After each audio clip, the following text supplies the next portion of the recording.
दोस्तों नमस्कार, सत श्री अकाल, आदाब। साहित्य किरदार टॉक्स चैनल पर मैं हरीश वाशीष आप सभी का स्वागत करता हूं। आज हम बात करेंगे सत्यजीत रे की कहानी सहपाठी की।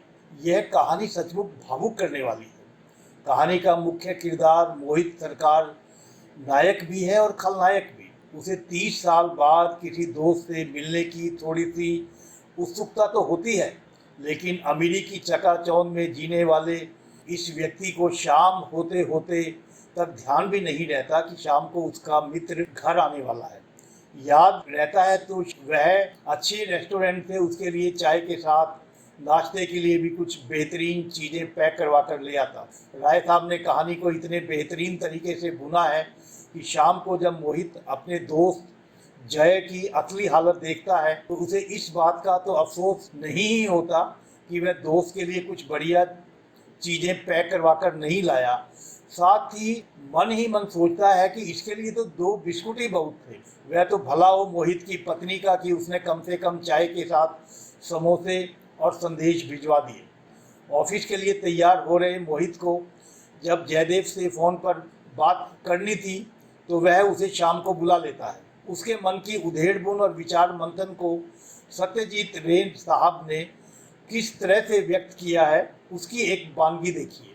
स्कूल की पढ़ाई खत्म करने के बाद मोहित का दाखिला एक अच्छे कॉलेज में हो गया था और यहाँ की पढ़ाई समाप्त हो जाने के 2 साल के बाद ही उसकी नियुक्ति एक बड़ी कारोबारी कंपनी के अफसर के रूप में हो गई। जयदेव किसी दूसरे शहर में किसी कॉलेज में भर्ती हो गया था। दरअसल उसके पिताजी की नौकरी बदली वाली थी। सबसे हैरानी की बात यह थी कि कॉलेज में जाने के बाद मोहित ने जयदेव की कमी को कभी महसूस नहीं किया। उसकी जगह कॉलेज के एक दूसरे दोस्त ने ले ली। बाद में यह दोस्त भी बदल गया। कॉलेज जीवन भी पूरा हो जाने के बाद मोहित की नौकरी वाली जिंदगी शुरू हो गई। मोहित अपनी दफ्तरी दुनिया में 4 बड़े अफसरों में से एक है और उसके सबसे बड़े अच्छे दोस्तों में उसका ही एक सहकर्मी है। स्कूल के साथियों में एक प्रज्ञान सेनगुप्त है, लेकिन स्कूल की यादों में प्रज्ञान की कोई जगह नहीं है। लेकिन जयदेव जिसके साथ पिछले 30 सालों में मुलाकात तक नहीं हुई है, उसकी यादों में अपनी काफ़ी जगह बना रखी है। रोहित ने उन पुरानी बातों को याद करते हुए इस बात की सच्चाई को बड़ी गहराई से महसूस किया। अब कल्पना कीजिए शाम के दृश्य का। 30 साल बाद कोई दोस्त मिल रहा है। अभी तो मन में यही चल रहा है कि पुरानी बातें करेंगे, एल्बम आदि देखेंगे, लेकिन वह कहते हैं ना कि आप गया आदर गया, नैनन गया तन्हे, ये तीनों तभी गए जब ही कहा कछु दे।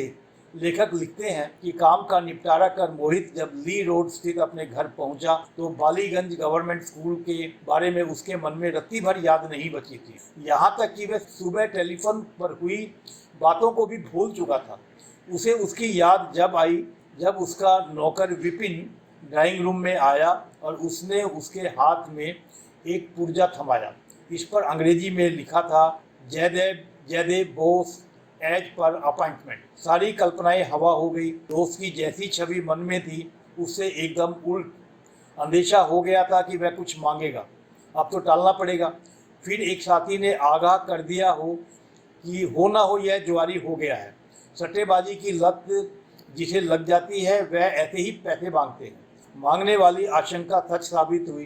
दोस्त जय ने कहा, बेटे का इम्तिहान सिर पर है और मेरी परेशानी यह है मोहित भाई कि मैं उसकी फीस के रुपए कहाँ से जुटाऊँ।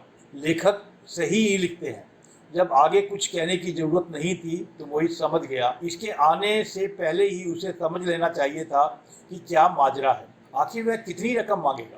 अगर 20-25 रुपये दे देने पर भी पिंड छूट सके तो वह खुशकिस्मती ही होगी। अगर यह मदद नहीं दी गई तो यह बला टल पाएगी, ऐसा नहीं कहा जा सकता। आज के संदर्भ में 20-25 रुपये थोड़ा अजीब लग रहा होगा, लेकिन जिस दौर की यह कहानी है उस वक्त के 20-25 रुपये का मतलब आज के 2-3 हज़ार रुपये तो होंगे ही। जय अपने बेटे की तारीफ करता है, बताता है कि वह बड़ा होशियार है, लेकिन फीस नहीं दी तो पढ़ाई रुक जाएगी। लेकिन यह कहा, यह क्या? मोहित तो बला टालने के नाम पर 20-25 रुपये देने का मन बना चुका था, लेकिन वह तो कुछ ज़्यादा ही मांग बैठा। बोला, अगर तुम 100-150 रुपये अपने इस पुराने दोस्त को दे सको तो ठीक होगा। अब क्या होता? मोहित ने बला टालने के लिए कहा, कि वह 2-3 दिन कहीं जा रहा है, रविवार को सुबह आ जाना। उसने सोचा वह खुद शाम को आएगा और इस तरह धक्के खाने से परेशान जय फिर आएगा ही नहीं। कहानी अब आगे बढ़ती है। लेखक लिखते हैं, अपने मित्र के यहाँ थकान और जकड़न दूर कर मोहित सरकार रविवार की रात 11 बजे जब अपने घर लौटा तो अपने नौकर विपिन से उसे खबर मिली कि उस दिन शाम को जो सज्जन आए थे वह आज सुबह भी घर आए थे। मोहित को लगा बला टली, लेकिन ऐसा हुआ नहीं। अगली सुबह नौकर एक पर्ची लेकर मोहित के सामने आया। उसमें लिखा था, मोहित भाई, मेरे दाएं पैर में मोच आ गई है, इसलिए बेटे को भेज रहा हूँ। सहायता के तौर पर जो थोड़ा बहुत बन सके उसके हाथ में दे देना। बड़ी कृपा होगी, तुम्हारा जय। मोहित समझ गया कि अब कोई चारा नहीं है। उसने नौकर को बुलाया और कहा, ठीक है, लड़के को बुलाओ। कुछ देर मोहित कुछ समझा और कुछ समझने की कोशिश की, फिर एक लिफाफा तैयार किया। लड़के को बुलवाया, नाम पूछा, फिर कहा, इसमें रुपए हैं, बड़ी सावधानी से ले जाना। कहाँ रखोगे? इधर ऊपर वाली जेब में। ट्राम से जाओगे या बस से? जी पैदल। पैदल? तुम्हारा घर कहाँ है? मिर्ज़ापुर स्ट्रीट में। भला इतनी दूर पैदल जाओगे? पिताजी ने पैदल ही आने को कहा है। अच्छा, तो फिर एक काम करो, तुम 1 घंटा यहीं बैठो, नाश्ता कर लो। यहाँ ढेर सारी किताबें हैं, इन्हें देखो। मैं 9 बजे दफ्तर निकलूँगा। मुझे दफ्तर छोड़ने के बाद मेरी गाड़ी तुम्हें घर छोड़ देगी। मोहित ने विपिन को उस लड़के के लिए चाय वगैरह लाने का आदेश दिया, फिर दफ्तर के लिए तैयार होने चला गया। आज वह अपने को बहुत ही हल्का महसूस कर रहा था और साथ ही बहुत ही खुश। जय को देकर पहचान न पाने के बावजूद उसके बेटे संजय में उसने अपना 30 साल पुराना सहपाठी पा लिया था।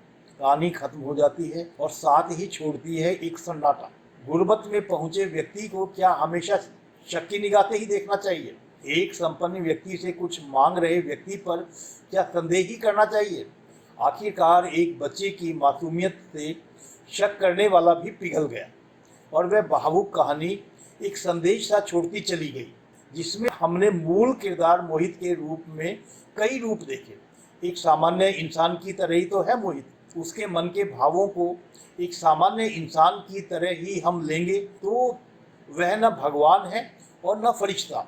वह संपन्न इंसान है और आज एक नेक काम के बाद खुश भी है। धन्यवाद।